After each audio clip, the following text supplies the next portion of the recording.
আসসালামু আলাইকুম, good afternoon. কেমন আছেন সবাই? আশা করি ভালো আছেন। So, welcome to our podcast session. And today's podcast is very special because we are having Mr. Tokit Ahmed, our guest in our podcast session. So let me introduce myself. As he have mentioned, my name is Tokit Ahmed. I'm working as a business development manager in Global Study Partners. Basically, Global Study Partners একটা edtech company যেখানে আমরা UK, USA, Australia, Canada, New Zealand and Ireland support করে থাকি. So of course, I'm really humbled and I'm really honored to be a part of this podcast. Thank you so much, Mr. Mahatab and Atlas Education, for creating this opportunity. So as we know, podcast গুলো কেন হয়ে থাকে, because আমরা যেন স্টুডেন্টদের সাথে বিভিন্ন রকমের এক্সপিরিয়েন্স শেয়ার করতে পারি, বিভিন্ন রকমের আপডেটস শেয়ার করতে পারি। সো আজকে আমরা ট্রাই করব কিছু আপডেটস শেয়ার করার জন্য, কিছু ইনফরমেশনস শেয়ার করার জন্য, যেন স্টুডেন্টদের অ্যান্ড গার্জিয়ানদের হেল্প হয় ফ্রম বোথ পার্টিস। So, ভাইয়া, আমরা লাস্টলি শুনতে পাচ্ছি from the recent days, one of the most high demanded country, which is New Zealand. New Zealand নিয়ে স্টুডেন্টদের অনেক কোয়েরিজ আসছে যে many opportunities they are offering. So, নিউজিল্যান্ডের যেই টপ র্যাঙ্ক ইউনিভার্সিটিসগুলো আছে, as well as যে মিড রেঞ্জ ইউনিভার্সিটিসগুলো আছে, they are offering multiple opportunities. So, can you please tell us with in terms of those opportunities that New Zealand right now is providing? Sure, thank you so much for asking about New Zealand. Basically, এখন 2024-এ আমরা যদি একটা statistics দেখি, নিউজিল্যান্ডের অ্যাকসেপ্টেন্সটা বাংলাদেশি স্টুডেন্টের কাছে অনেকটুকুই পরিচিতি পাচ্ছে, এবং অ্যাজ ওয়েল অ্যাজ নিউজিল্যান্ড গভর্নমেন্টও এখন বাংলাদেশি স্টুডেন্ট অনেক বেশি রিসিভ করছে। আগে খুবই কম একটা পার্সেন্ট স্টুডেন্ট যেত, বাট এখন আমাদের দেশের স্টুডেন্টরা নিউজিল্যান্ডকে তাদের নেক্সট হায়ার এডুকেশনের ডেস্টিনেশন হিসাবে কনসিডার করছে। কারণ হচ্ছে, প্রথমত নিউজিল্যান্ডের যে এডুকেশন সিস্টেমটা সেম ওয়ার্ল্ড ওয়াইড রিকগনাইজড, এবং নিউজিল্যান্ডের যে ইউনিভার্সিটিগুলো আপনি যে মেনশন করলেন, অনেক ভালো ভালো ইউনিভার্সিটিজ আছে। One of them is Auckland university of technology, Messi university, and there are Whitecliffe College, Lacon College. These are the universities and colleges যারা ইন্টারন্যাশনাল স্টুডেন্টদেরকে নিয়ে অনেক বছর ধরে কাজ করছে, এবং they give a proper value to international students, mostly South Asian স্টুডেন্টসদেরকে। সো সেই দিকগুলো বিবেচনা করে অফকোর্স নিউজিল্যান্ড এখন one of the top hyped destination for students, and good news for you guys as well, because আপনারা already অনেক queries পাচ্ছেন New Zealand নিয়ে, and of course GSP will give the best support from our end. Inshallah. Thank you, Bhaiya, for this answer. And my next question is, what are the entry requirements for those universities that you mentioned in New Zealand? All right. The entry requirement, the most awaited question, I must say.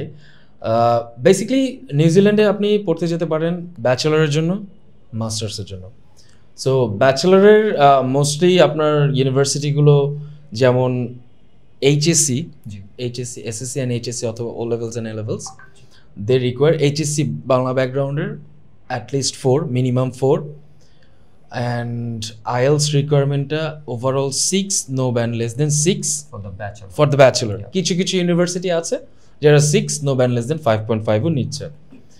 And for the masters, ব্যাচেলারে আপনার minimum 60% mark থাকতে হবে, 60% CGPA, which is 3, আবার কিছু university অনুযায়ী 2.8ও আসে, এবং IELTS requirement 6.5, no band less than 6। কিছু ইউনিভার্সিটি আছে 6.5, নো ব্যান্ড লেস দেন একটা ব্যান্ডে 5.5ও অ্যাকসেপ্ট করে। That's a case to case basis.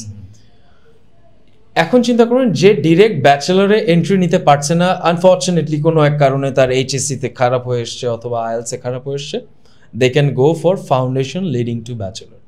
1 বছর ফাউন্ডেশন, তারপরে ব্যাচেলর 3 বছর।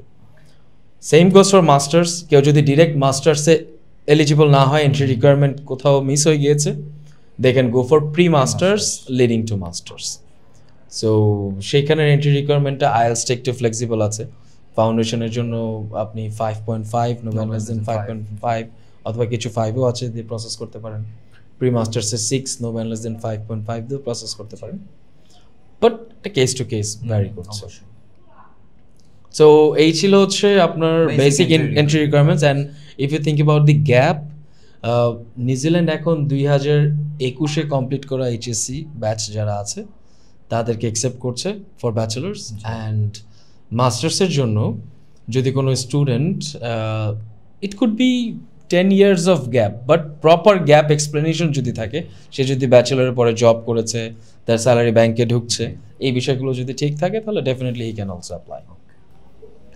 Thank you, Toki bhai. And my third question would be how the payment would be processed in terms of tuition fees. Oh, great. That's a really great question. যদি ব্যাচেলারের জন্য হয় অথবা মাস্টার্সের জন্য হয়, সেই পেমেন্ট প্রসেসটা আসলে কিভাবে স্টুডেন্ট?